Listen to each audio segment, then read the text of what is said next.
기억하시나 모르겠는데 오래전에 어느 개그 프로그램에서 그 언저리 뉴스라는 게 인기가 있었던 적이 있습니다. 저도 그때 설교에 쓰려고 몇 개 적어 놓았던 모양이에요.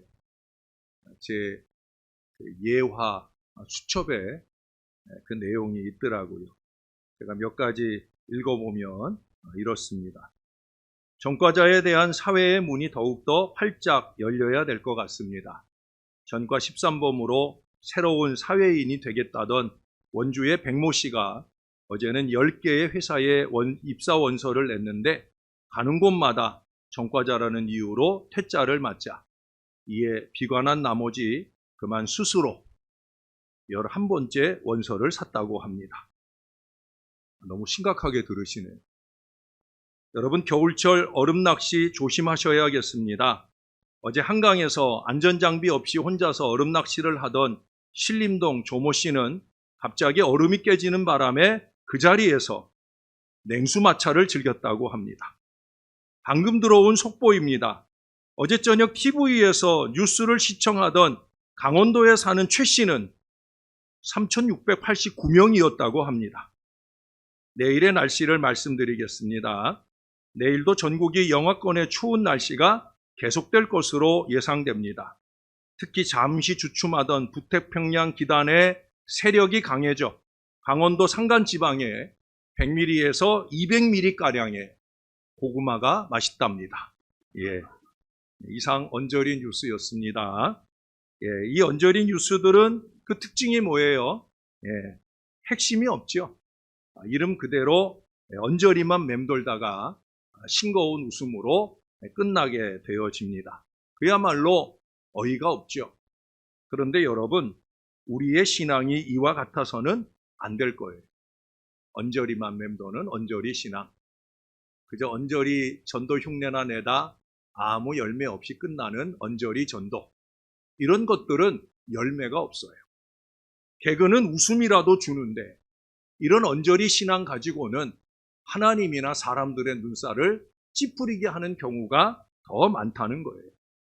여러분, 이 언저리 신앙을 벗어나게 하는 것이 무엇이냐? 바로 오늘 설교 제목의 첫 번째 써놓은 단어, 사명입니다. 뭐라고요? 사명이에요. 사명. 전에도 여러 가지 한자말로 이 단어를 풀어드린 적이 있어요. 그 중에 제가 제일 좋아하는 풀이는 죽을사 이름명. 자기 이름이 죽은 것. 그래서 사명자라고 하면 자기 이름이 죽은 사람을 가리킨다. 이 말씀을 강조했어요.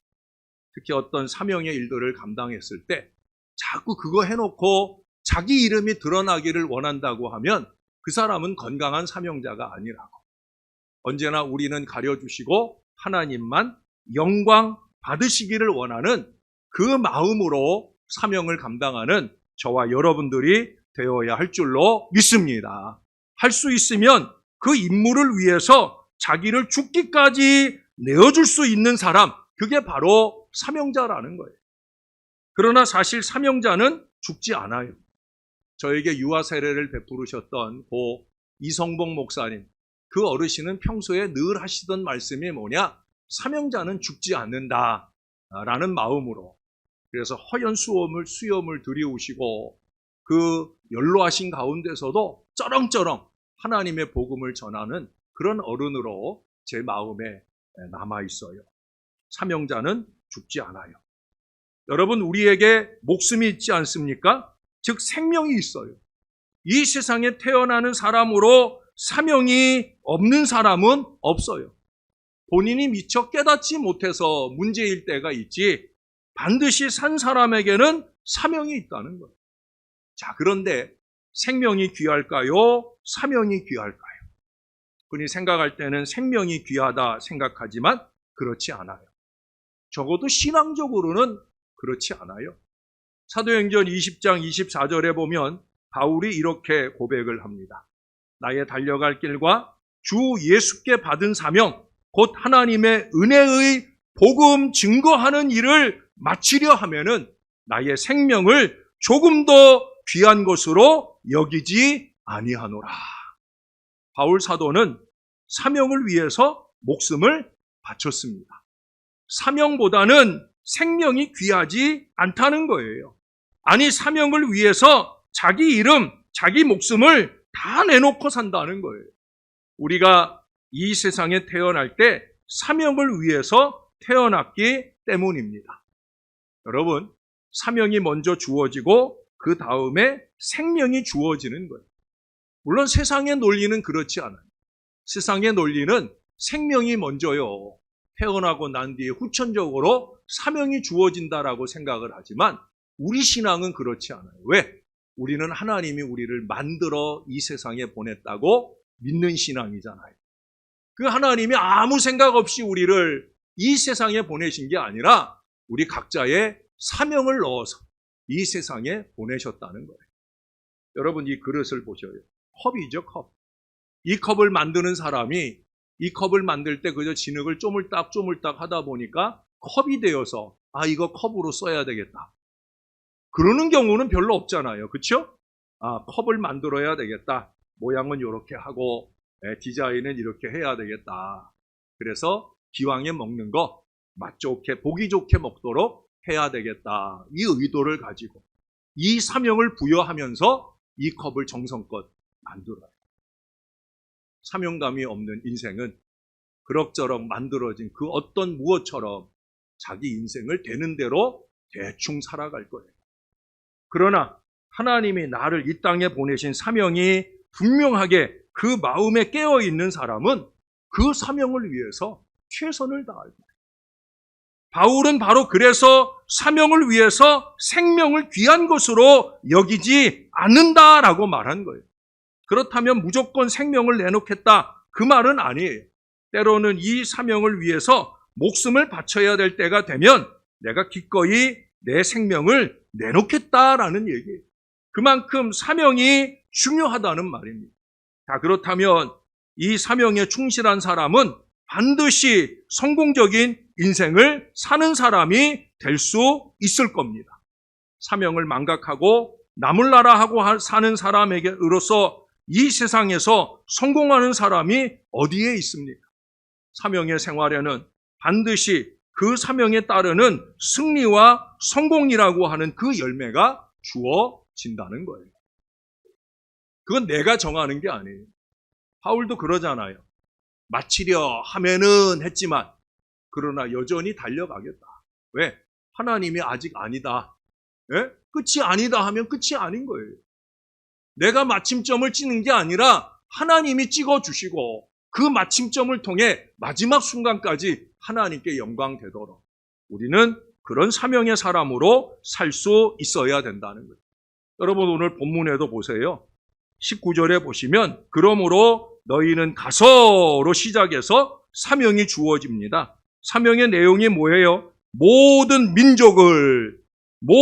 민족을 제자로 삼아 아버지와 아들과 성령의 이름으로 세례를 베풀고 내가 너희에게 분부한 모든 것을 가르쳐 지키게 하라. 이게 제자들에게 주신 사명이에요.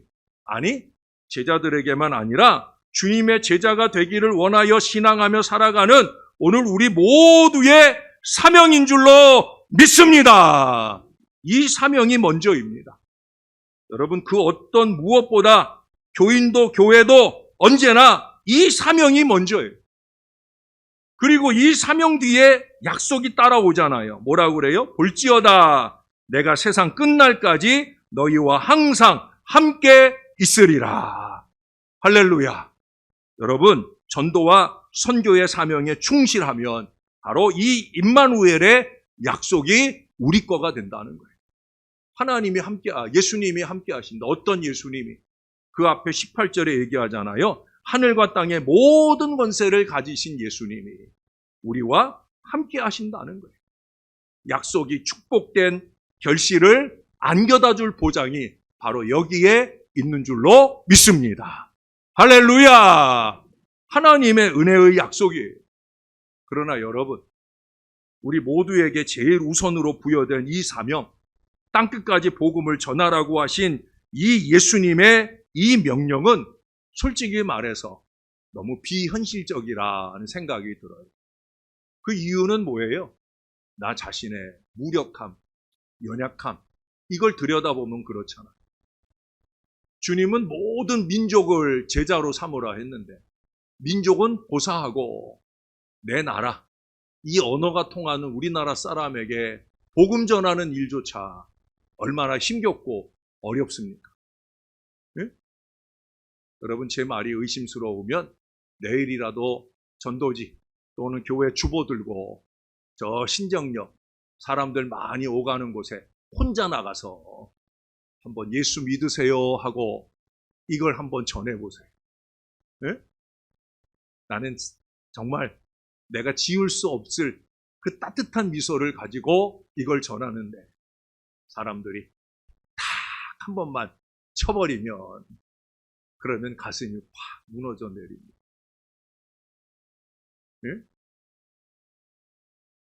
저도 옛날부터 전도하는 시간들을 많이 가져봤는데 네, 그렇게 다 죄송하지만 남자들보다는 여자들이 더 낫죠.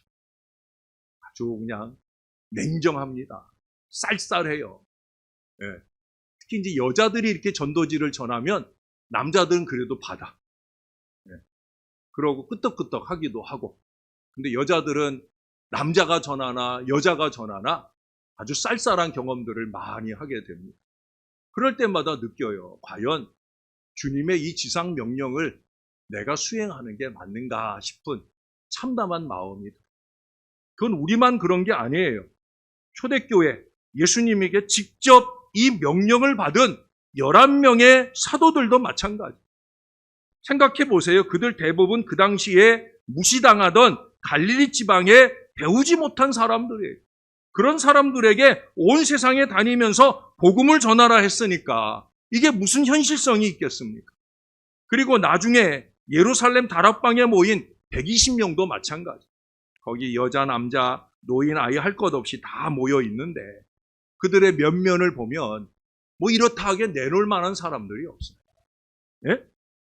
예수님을 쫓아다니면서 병이 나은 경험이 있거나 또는 예수님을 만나고 새롭게 인생을 시작한 사람들이 대부분인데 그 사람들이 사회적으로는 별로 주목받지 못하는 사람들이라는 거예요. 그것도 예루살렘 사람들의 비교해 보면은 그야말로 도회지 사람들에 비하는 시골 촌뜨기들이라는 거예요. 여러분, 갈릴리 지역도 우리도 서울 이외의 지역에 사투리가 있는 것처럼 갈릴리 고유의 사투리가 있어요. 제가 뭐 그 사투리를 흉내내서 말할 수는 없지만 우리나라 말로 하면 그렇다고 사투리를 제가 매도하는 건 아닙니다.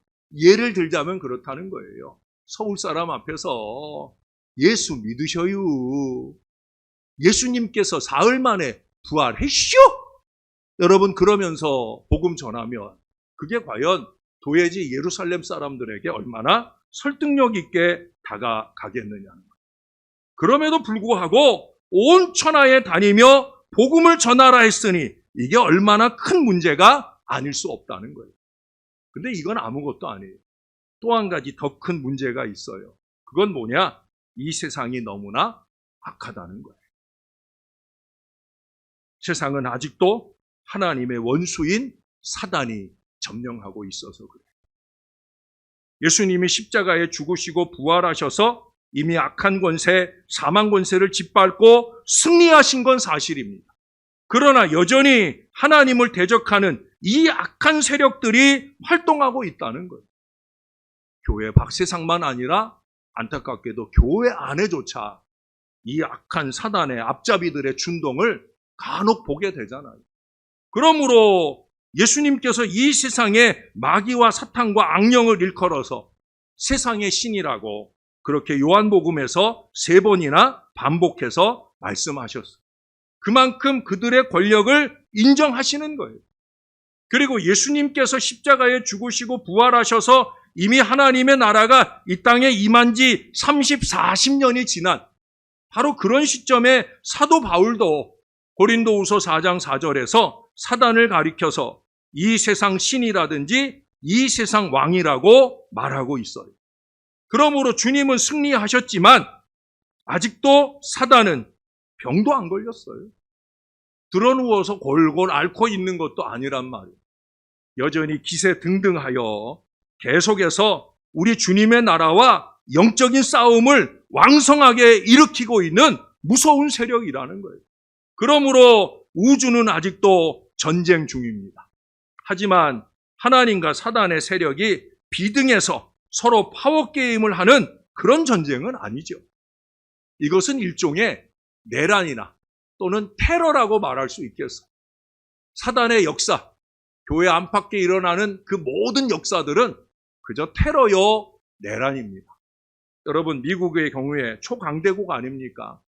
그런 나라에도 몇 명의 테러범들이 들어가가지고 미국 전체 사람들의 마음속에 공포를 일으키고 혼란을 일으키게 되는 경우도 있죠. 그러나 미국이 무너집니까? 아니에요. 마찬가지예요. 하나님의 나라는 견고하여 무너지지 않아요. 그러나 그럼에도 불구하고 사단은 여전히 이 하나님이 다스리는 이 큰 우주 속에서 여기저기 돌아다니며 내란을 책동하고 있다는 거예요. 테러를 일으키고 있다는 거예요. 그래서 자기 세력을 확보하고 자기가 지배하는 백성들을 여전히 늘려 나가는 거예요. 그러므로 우리가 이 사실을 알아야 됩니다. 사단에게 지배당하고 점령당한 지역들이 우리 주변이나 세계 도처에 많이 있어요.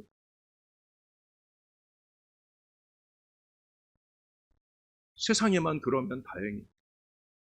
때로는 교회 안에서도 그런 테러를 일으키는 사단의 중동들이 일어나곤 할 때가 많이 있다는 거예요. 따라서 바울은 고린도후서 4장 4절에 보면 이 세상 신이 사람들의 마음을 혼미하게 하여 그리스도의 영광의 복음의 광채가 비치지 못하도록 한다고 그렇게 말씀하고 있어요. 쉽게 말하면 이 교회 안에서조차 사람들의 마음을 흐트려 놓아서 아무리 간절하게 이 복음을 전해도 듣지 못하게 하고, 설령 들었다 해도 깨닫지 못하게 하고, 깨달았다 해도 예수를 제대로 믿지 못하도록, 순종하지 못하도록 그 마음을 꼭 붙잡고 있는 사단의 역사가 있다는 사실이에요. 이런 사단의 점령을 받고 있는 사람들이 우리 주변에 얼마나 많이 있습니까? 이처럼 악한 세상을 향해서 예수님이 뭐라고 그랬다고요? 복음을 전하라. 그러니 너무나 현실성이 없는 얘기가 아닌가, 그런 생각이 든다는 거예요. 참으로 가슴이 답답한 순간을 수없이 자주 만나게 되어집니다. 그렇다고 목사가 이 하나님의 말씀을 전하는 일을 멈출 수 없는 거잖아. 목사만 아니라 여러분들도 마찬가지. 우리가 주의 복음 전하는 일을 멈출 수 없어요. 전 세계 곳곳에 나가 있는 선교사들이 하나님의 복음을 목숨 걸고 전하는 일을 멈출 수 없어요. 복음을 전해야 할 사람을 보아도 실통치 못하고, 복음을 전해야 할 현장을 보아도 악하고 무서움에도 불구하고, 여러분, 주님이 주신 사명의 말씀이기 때문에 땅끝까지 예수 그리스도의 나라를 확장해야 된다는 거예요. 어떻게 그것이 가능하겠습니까? 도무지 될 것 같지도 않은 이 일을 주님께서는 분명하게 명령하시고, 이것을 주님의 제자들, 또 주님의 제자이기를 원하는 저와 여러분들의 사명으로 남겨두셨다는 거예요. 사랑하는 여러분, 이 모든 난제를 푸는 열쇠는 딱 하나예요. 그것은 바로 오늘 설교에 뭐라고 적었어요? 설교 제목에 사명과 약속. 바로 약속입니다. 약속. 복음 전도의 이 사명 앞에 서 있는 우리 모두에게 예수님은 이런 약속을 덧붙여 주셨어요. 볼지어다 내가 세상 끝날까지 너희와 항상 함께 있으리라. 할렐루야. 여러분, 이 약속의 실현이 뭐냐? 사도행전 1장 18절에 그 말씀하시고 14절에 가보면 교회가 열심히 있게 그 약속을 붙들고 기도할 때 사도행전 2장 1절 이하로부터 바로 성령이 그 교회에 임하는 놀라운 역사가 나타났다는 거예요. 주님의 함께하심의 약속은 성령을 통해 우리 안에 넘치게 되는 줄로 믿습니다. 사도행전 1장 8절에 그잖아요. 오직 성령이 너희에게 임하시면 그럼 다 해결되는 거예요. 우리 같은 별 수 없는 존재의 전도 사명에 있어 생기는 다양한 문제들을 해결할 수 있는 열쇠가 바로 성령이라는 얘기예요. 이 악한 세상을 다룰 수 있는 열쇠가 바로 성령이라는 말이에요. 성령의 능력이라는 얘기입니다. 성령의 능력을 받으면 우리는 강해집니다. 여러분, 얼마만큼 강해지겠습니까? 예수님만큼 강해지는 줄로 믿으시기를 바랍니다. 부족한 우리 인생도요, 성령 받으면 예수님처럼 될 수 있다니까요. 할렐루야. 이 성령을 받아야 되는 거예요. 여러분, 예수님 역시도 마찬가지예요. 예? 오늘이 예수님 수세주일이기도 하기에 제가 기원 기도를 할 때 예수님 세례 받는 장면을 기원 기도 말씀으로 제가 읽고 기도를 했잖아요. 예수님 세례 받으실 때 어떻게 했다고요? 성령이 비둘기같이 자기 위에 임하심을 보셨다. 성령의 임재를 보셨다는 거예요. 그리고 예수님이 이어서 시작하신 일이 뭐예요? 3년의 공적 생애, 사명의 생애를 시작하시잖아요. 성령 충만해서 그 사역의 역사를 이어갔다는 거예요.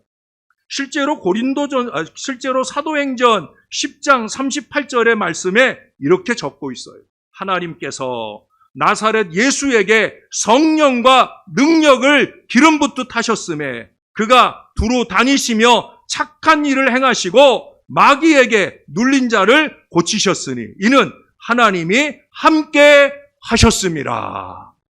여러분, 예수님에게조차 하나님이 함께 하시는 은혜가 어떻게 나타났냐? 성령과 능력을 기름 붓듯 하셨다. 그러고 났더니 어떻게 하셨다고요? 착한 일을 행하시고. 성령 받으면 착한 일 하고 다니는 거예요.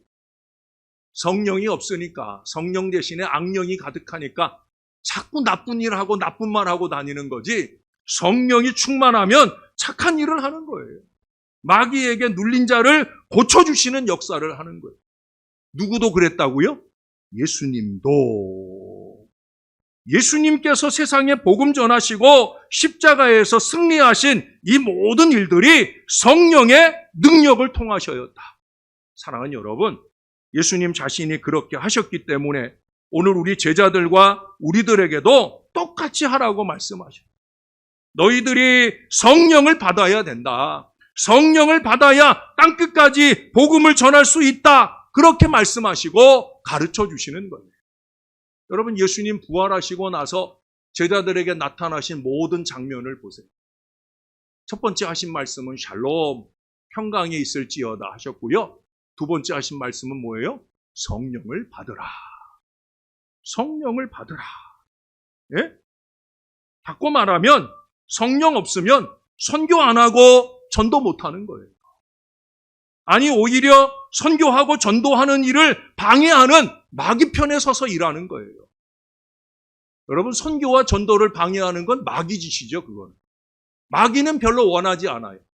교회가 전도하거나 선교하는 거, 그래서 복음이 확장되는 거, 마귀는 절대 원하지 않아. 그러니까 마귀는 자꾸 선교하지 못하게 하고 전도하지 못하게 하고, 예? 오전 한 2시, 3시까지, 오후 2시, 3시까지 비가 올 것 같은 충충한 날씨를 자꾸 주고, 그래서 어떻게 하면 전도 안 할까 포기하게 하는 마음을 주고, 우리는 그래도 여전히 전도할 준비를 하잖아요. 왜? 마귀의 획책에 넘어가고 싶지 않다. 여러분, 우리는 전도할 때마다 경험하지 않아요? 우리가 전도를 출발하려고 하면 어떻게 돼요? 오던 비도 멈추고. 할렐루야! 이건 뭘 가르쳐 주는 거예요? 마귀는 자꾸 전도를 방해하고 선교를 방해하고, 하나님의 성령은 선교와 전도에 힘쓰도록 만든다는 거예요. 성령 충만하면 누구나 선교하고 전도할 수 있습니다. 여러분, 전도 잘하고 싶죠? 전도 잘하고 싶으시면, 아니, 내가 꼭 전도해야 될 분이 있다고 하면, 그것이 내 가족이거나 이웃이거나 내가 꼭 전도해야 할 사람이 있다라고 한다면 여러분, 먼저 성령 충만하기를 기도하셔야 되는 거예요. 그 사람 예수 믿도록 해주세요. 이 기도보다 먼저 할 일이 뭐냐? 성령 충만하게 해주세요. 전도 조금 신용 내면서 그거 자랑하고 싶어서 애쓰지 말고 겸손하게 무릎 꿇고 주의 성령이여 내 마음에 충만하게 하셔. 내가 똑같은 말을 가서 말하는 일일지라도 성령 충만하여 말하게 하셔서 그들의 마음 움직이는 역사를 성령이 이루어 주시옵소서. 여러분, 그러면 결실하는 역사들이 펼쳐 열어지는 거예요. 성령 충만이 으뜸된 전도 결실의 미래인 거예요. 성령 충만하면 엄청난 열매가 지금도 일어나요. 이 복음 앞에 무릎 꿇지 않는 심령이 없다는 거예요. 우리가 지난 몇 년 동안 액츠 29라는 걸 표 앞에다 계속 세웠잖아요. 액츠 29가 뭐예요? 목사가 그저 외치자니까 외친 게 아니라 액츠 29가 뭐예요? 사도행전 29장이에요. 예? 제일 첫 번째 액츠 29를 넣어서 했던 표어가 뭔지 아세요? 액츠 29, 사도행전의 다음 장은 내가 씁니다, 우리가 씁니다. 사도행전의 역사는 28장으로 끝나지 않았다는 거예요. 그 이후에 29장의 역사는 지금도 전 세계에서 선교하는 선교사들을 통해 얼마나 놀라운 이적과 역사들이 펼쳐지는지 몰라요. 많은 믿음의 무릎이 꿇어지고 경배의 역사가 일어납니다. 할렐루야. 29장은 지금도 쓰여지고 있다는 거예요. 사랑하는 여러분, 문제는 우리의 사명감이요. 그 사명을 수행하기 위해 성령 하나님께 전폭적으로 의지하는 거예요. 절대 내가 하는 일이 아닙니다. 전도와 선교에 대한 마음을 품을 수 있어야 되는 거예요. 이걸 마치 남의 일처럼 보지 말고 내 사명, 우리 교회의 사명으로 우리 마음에 품어야 됩니다. 어떤 사람은 그런 얘기를 해요. 그건 목사님 생각이죠. 여러분, 오늘 말씀 보세요. 제 생각이에요? 아니에요. 선교나 전도는 목사 개인의 생각이 아니에요. 김용준 목사의 생각이 아니란 말이에요. 보세요. 우리 예수님의 유언이에요. 유언. 이 유언의 말씀을 2000년 동안 뭐라고 지칭했냐면 지상 명령이라고 지칭을 했어요. 이 가장 기본적인 지상 명령인데 이 지상 명령을 모르고 너무 무식한 말들을 하는 거예요. 여러분, 선교 없이 전도 없이 교회 부흥 없어요. 네? 제가 지난 주간에도 예담동산에서 어느 청년하고 밥을 먹게 되었어요. 그 청년이 저한테 묻더라고요. 이 청년은요, 평일날에 CCC, 평일날 날마다 그런 건 아니고 CCC 간사로 평일에 자기가 조금 사역을 하는 거예요. 주일에는 교회를 열심히 섬기고. 그러니까 물어보는 거예요. 선교단체와 교회의 조화를 어떻게 생각하세요? 라고 묻더라고요. 여러분, 요즘 젊은이들은 선교를 생각해요. 세상에 어려운 이들을 섬기고 복음 없는 곳에 세상 복음을 전하는 일을 요즘 젊은이들은 생각한다니까요. 교회가 청년들이 없다고 안타까워할 일이 아니라 청년들이 올 수 있는 교회의 여건을 만들어야죠. 그 가장 으뜸된 여건은 뭐냐? 신월제일교회는 선교하는 교회구나. 섬기고 나누는 교회구나. 이걸 심어줘야, 그래야 교회가 젊은이들로 통하여 부흥하는 역사를 열어가게 될 줄로 믿습니다. 성경적인 거예요. 이 사명을 위해 성령이 충만하여 우리가 작은 노력이라도 기울여야 되는 거예요. 할 수 있으면 내가 있는 모든 곳에서 복음 전도에 힘써야 됩니다. 그보다 더 가능하다면 살아생전에 피부나 민족이 다른 이들에게 단 한 번만이라도 복음을 전할 기회를 가질 수 있기를 소망하고 준비해야 되는 거예요. 그저 며칠간 눈욕이나 하고 타락의 맛이나 보고 돌아오는 그런 해외여행 말고 단 한마디라도 내 입술로 이방인들에게 복음을 전하고 오는, 우리가 좀 그런 여행을 꿈꿀 수 있어야지요. 올해는 교회가 6월 말쯤에 몽골 선교 여행을 준비하고 있어요. 여러분, 제발 좀 꿈을 꾸세요. 네? 좀 전에 말한 대로 그저 며칠간 쓰잘데없는 거, 세상의 경치나 보고 오는 거, 잠깐 발 담그고 오는 거 그런 꿈 말고요.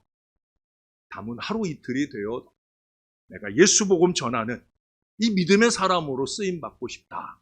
이 간절한 마음을 좀 품을 수 있어야 된다는 거예요.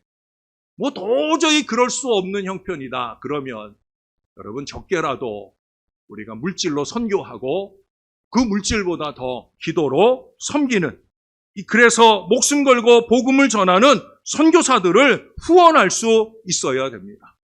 여러분 오늘 한국교회 안에는요, 그런 선교 열정에 불타서 선교 헌신은 했지만 물질 후원이 되지 못해 나가는 분들이 많아요.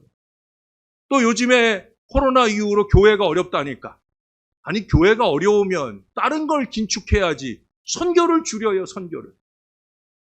그러니 그 교회의 후원을 받고 선교를 출발했는데 선교 헌금하던 것들을 탁 줄여버리니까 선교사가 오도갈 데도 없고, 네? 그래서 돌아오는 선교사들이 많아요. 제 친구들 가운데도 기도 제목 가운데 많은 기도 제목이 끊어진 선교 후원이 이어지게 해달라. 이 기도를 간절하게 부탁하는 친구들이 너무 많아요. 이건 너무나 아픈 현실이 아닐 수 없어요. 사랑하는 여러분, 우리가 보내야 됩니다. 빨리 교회가 성장하고 성장하기 이전에라도 이런 선교 후원에 우리가 앞장설 수 있어야 된다는 거예요. 저는 물질 후원만을 말하는 게 아니에요. 여러분 우리 주보에 보면은 거기 7면을 보세요. 7면. 거기 보면은 7면 광고 옆에 보시면 우리 교회 선교 영토라는 표현이 있어요. 네? 개인과 교회가 부동산 넓혀가는데 이거 혈안이 될 일이 아니라는 거예요. 뭐 개인이야 뭐 본인이 알아서 할 일이고, 교회는요, 교회는 절대 그런 땅 넓히는데 교회가 우선하는 목표를 가지면 안 되는 거예요. 선교 영토를 더 넓혀가는 일에 힘써야 되는 거예요. 여러분 우리 교회 정도의 교세에서 이 정도 선교 영토는 이건 많이 하는 거 아니에요. 네? 우리가 더 힘쓸 수 있어야 됩니다. 여러분 저를 따라서 한번 해보십시다. 가거나 보내는 선교사가 되자. 가거나 보내는 선교사가 되자. 저와 여러분이 짊어져야 할 선교와 전도 사명이에요. 우리가 이 사명 의식에 깨어 있을 때 주님은 우리와 세상 끝날까지 함께해 주실 것이요, 우리 위에 성령을 충만히 부어주실 것이요, 이 사명의 성공적 수행을 위해 형통한 축복과 역사를 더해 주실 거예요. 한 손에는 사명을, 한 손에는 이 약속을 부여잡고 힘찬 선교와 전도의 전진을 이어가시는 저와 여러분이 될 수 있기를 우리의 주님 예수님의 이름으로 간절히 축원합니다. 여러분 주보 사이에 아마 이런 쪽지 하나를 넣어 드렸을 거예요. 네? 전도와 2024 선교 전도 짝짓기입니다. 네? 이 시간에 제가 기도하기 전에 여러분 거기에다 한번 말씀에 감동받은 대로 자기 이름이나 직분도 적고, 그리고 두 가지 중에 하나 또는 두 가지 다 여도 좋습니다. 아까 우리가 주보 7쪽에서 본 것처럼 나라 또는 선교사 또는 기관, 교회, 이런 부분들 내가 앞으로 적어도 이번 1년 동안은 이분들을 위해서 기도하겠습니다 하는 그 작정하는 마음을 거기에 적어보시는 거예요. 또 그보다 더 중요한 거, 올 한 해 나는 이 사람과 열심히 전도해서 둘이 함께 2분 이상 전도하겠습니다 하는 작정의 마음 가지고 여러분 사랑방 안에 전도짝 이름을 거기 적어보셔요. 여러분이 이렇게 적어가지고 오늘 예배 마치고 나가시면서 헌금함에다가 넣어주시면은요, 그러면 제가 여러분들이 지난번에 내어주신 그 소원 기도문에다가 제가 이것을 같이 붙여놓고 여러분이 올 한 해 이렇게 선교하는 일에 또 전도짝과 전도하는 일에 좋은 결실 맺게 해달라고 위에서 기도하는 일을 열심히 해드릴 거예요. 여러분 탁자에 보면은 여러분 볼펜 하나씩을 다 놨어요. 개인 볼펜 있는 분들은 개인 볼펜으로 뭐 부담 갖지 마시고요. 기도하자는 거예요. 또 전도짝, 내가 사랑방 가족 중에 전도짝 미리 얘기 안 했으면 그러면 자기 아내나 남편으로 적어놓고요. 그래도 내 아내나 남편이 안 믿으면 제 이름이라도 적어주세요. 제가 전도짝 대드릴게요.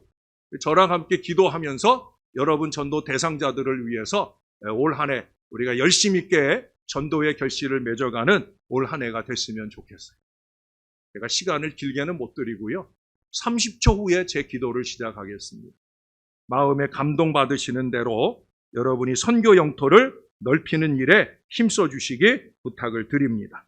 꼭 그 나라를 품고 그 기관을 품고 여러분 매일 하루에 한 번 이상 기도하시면 좋겠다 여겨집니다. 기도하겠습니다. 좋으신 아버지, 하늘 아버지의 은혜를 감사합니다. 우리 예수님께서 이 땅을 떠나가시고 승천하시며 남기신 마지막 말씀을 보았습니다. 주님의 명령으로, 지상의 명령으로 모든 족속을 제자 삼으라고 이 명령을 받았습니다. 하나님, 저와 이 모든 자녀들이 이 명령을 초대교회나 다른 사람들의 명령으로 생각하지 말게 하시고 나에게 주시는, 우리 신월 제일교회에 주시는 사명의 말씀으로 받게 하여 주옵소서. 사명이 있어야 사는 겁니다. 하나님, 이 사실을 기억하고 한 손에는 이 사명을 붙들고 한 손에는 내가 세상 끝날까지 너희와 항상 함께 있으리라는 약속을 붙들고 승리의 전진을 이어가는 저와 이 모든 자녀들 되게 하여 주시옵소서. 올 한 해는 어찌하든지 선교의 이적과 부흥의 이적을 열어가야 되겠사오니 이 일에 온 교회가 마음을 모으게 도와주시고 이로 통하여 위대한 선교의 역사, 전도의 역사가 힘있게 결실되는 올 한 해가 꼭 되도록 축복해 주시옵소서. 감사합니다. 예수님의 이름으로 기도합니다. 아멘.